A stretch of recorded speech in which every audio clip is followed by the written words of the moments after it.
Good morning, everyone, and welcome. I'm delighted to have you all here today. Today, we'll be exploring a very important topic, risk assessment in technology transfer.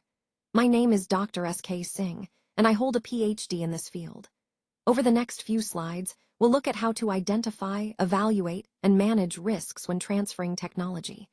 We'll also discuss key strategies to ensure smooth and successful technology transfer processes. So, let's get started and dive into this exciting subject. Let's take a closer look at the objectives of risk assessment. First, we want to identify potential failure modes, which means understanding where things could go wrong in our processes or products. Once we know those risks, the next step is to assess their impact on critical quality attributes, or CQAs, to see how these failures might affect product quality. After that, we prioritize the most critical risks, focusing our resources on the areas that could have the biggest impact. Finally, we implement mitigation strategies to reduce or eliminate those risks. Now, what do we mean by risk assessment? According to ICH-Q9, it's a systematic process that involves 3 key steps: risk identification, where we pinpoint potential risks; risk analysis, where we evaluate the likelihood and severity; and risk evaluation to decide how to manage or mitigate those risks. A simple way to think about risk is that it equals probability times severity of harm. So the more likely a failure is, and the more severe its consequences, the higher the risk. This approach helps us prioritize and make informed decisions to ensure product quality and patient safety. Throughout this presentation, remember that risk assessment isn't just a checkbox. It's a vital part of our quality system that guides us toward continuous improvement. In this slide, we're looking at the core elements of QRM, which stands for Quality Risk Management. It includes assessment, control, communication, and review, all essential steps to ensure product quality and safety. Key concepts from ICH-Q9 help us understand how risk is managed in our processes. First, we have the hazard, which is simply the source of harm. Recognizing hazards is the starting point. Then, there's risk, which combines the probability of an event happening with the severity of its impact. To manage risks effectively, we implement risk control, which involves mitigation actions to reduce or eliminate those risks. And because risks can change over time, ongoing review and monitoring are critical to ensure our controls remain effective. Now, considering the role of risk assessment in tech transfer, it's vital to identify potential risks early during stages like scale-up, site transfer, or process changes. Doing so helps us maintain product quality and, most importantly, patient safety. By defining a solid control strategy based on this assessment, we make informed, risk-based decisions. This approach not only improves our process robustness, but also boosts regulatory confidence, demonstrating our commitment to quality at every step. Let's take a closer look at risk analysis. When we evaluate risks, we focus on 3 key aspects. First, severity, which refers to the impact a potential failure could have on our product quality.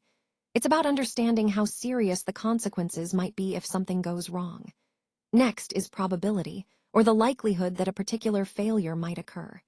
This helps us prioritize which risks need our attention most urgently. Lastly, detectability, which is about how easily we can identify a failure before it reaches the customer. The more detectable a risk, the easier it is for us to intervene early.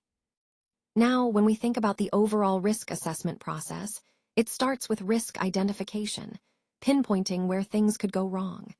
Then comes risk analysis, where we dig into the severity, probability, and detectability of those risks.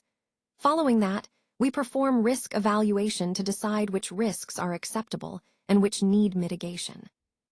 Throughout this process, I highly recommend using structured tools like FMEA, which stands for Failure Modes and Effects Analysis, and HACCP, or Hazard Analysis and Critical Control Points. These tools provide a systematic approach to identifying and managing risks, ensuring we're thorough and consistent. By integrating these concepts into our quality management approach, we can proactively reduce potential failures and improve our overall product reliability and safety. Let's talk about risk acceptability and why it needs to be scientifically justified. When we evaluate risk, we compare the potential risk levels against established acceptance criteria. This helps us determine whether a risk is manageable or requires action. Next, we categorize the risks into 3 levels: high, medium, and low. High risks demand immediate action to mitigate them. Medium risks require us to implement controls to bring the risk down to an acceptable level.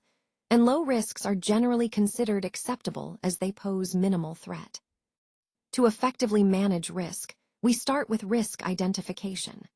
For example, in tech transfer, common sources include equipment differences, raw material variability, process scale-up challenges, and variability in analytical methods. For instance, if we have a different reactor geometry, it can lead to mixing inconsistency, which then impacts the process. Understanding these sources helps us target the right controls and justify our risk management strategies scientifically. Overall, this approach ensures our decisions are grounded in data and science, aligning with our goal of safe and reliable process transfer. Let's talk about risk control approaches. First, risk reduction, which involves process optimization to minimize potential issues. For example, if there's a risk related to temperature variation, we might install an automated control system to keep things consistent. Next is risk elimination, which means redesigning the process or product itself to remove the risk entirely. And finally, risk acceptance is when we determine that a risk is justified, often because the benefits outweigh the potential downsides. Now, to effectively manage these risks, we use various tools in risk assessment. Techniques like FMEA and FMECA help us identify and evaluate potential failure modes and their impact. HACCP is essential for hazard analysis in food safety contexts. Fault tree analysis allows us to trace the root causes of failures, and a risk matrix helps us prioritize risks based on their likelihood and severity. All these tools are crucial because they help us focus on the risks that most significantly impact critical quality attributes, CQAs, and ensure that we're addressing the most pressing issues in a structured, systematic way. Let's talk about risk communication and review. Effective communication across different functions like QA, production, and QC is crucial. By keeping these teams in the loop, we ensure that everyone understands the risks involved and stays aligned. It's not a one-time process. Periodic reviews throughout the product's life cycle are essential. This helps us catch new risks or changes early, keeping our risk assessments up to date. Specifically, we should update our risk assessments whenever there are deviations or changes in the process or product. This continuous review is vital in lifecycle management because risks evolve over time. Now, let's consider some common challenges we face. One is subjective risk scoring, where different people might interpret risks differently. Incomplete data can also hinder accurate assessments. Poor documentation makes it harder to track and review risks effectively. And finally, a lack of cross-functional input can lead to gaps in our understanding of the real risks. Addressing these challenges is key to improving our overall risk management process. Let's take a look at this case study focusing on API tech transfer. Here, we identified a specific risk, an increase in impurities during the scale-up process. This is a common challenge when moving from lab to production, and it's important to understand the potential impact.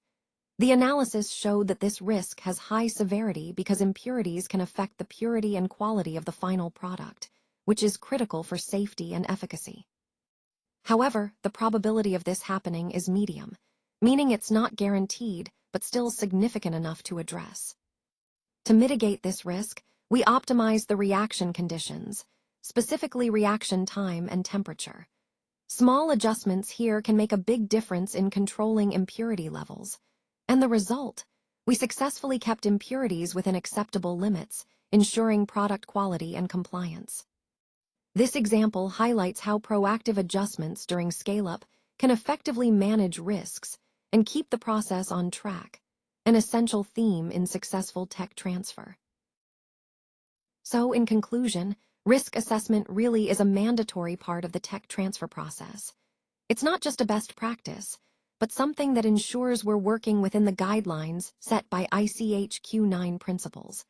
These principles give us a solid framework for identifying and managing risks effectively. By implementing thorough risk assessments, we enable better decision-making throughout the transfer process. This means we can anticipate potential issues, evaluate options more clearly, and choose the most appropriate solutions. It also helps us stay compliant with regulatory requirements, which is crucial for bringing products to market safely and legally. Moreover, a strong risk management approach contributes significantly to product quality assurance. When risks are properly assessed and controlled, the quality of the final product is more consistent and reliable.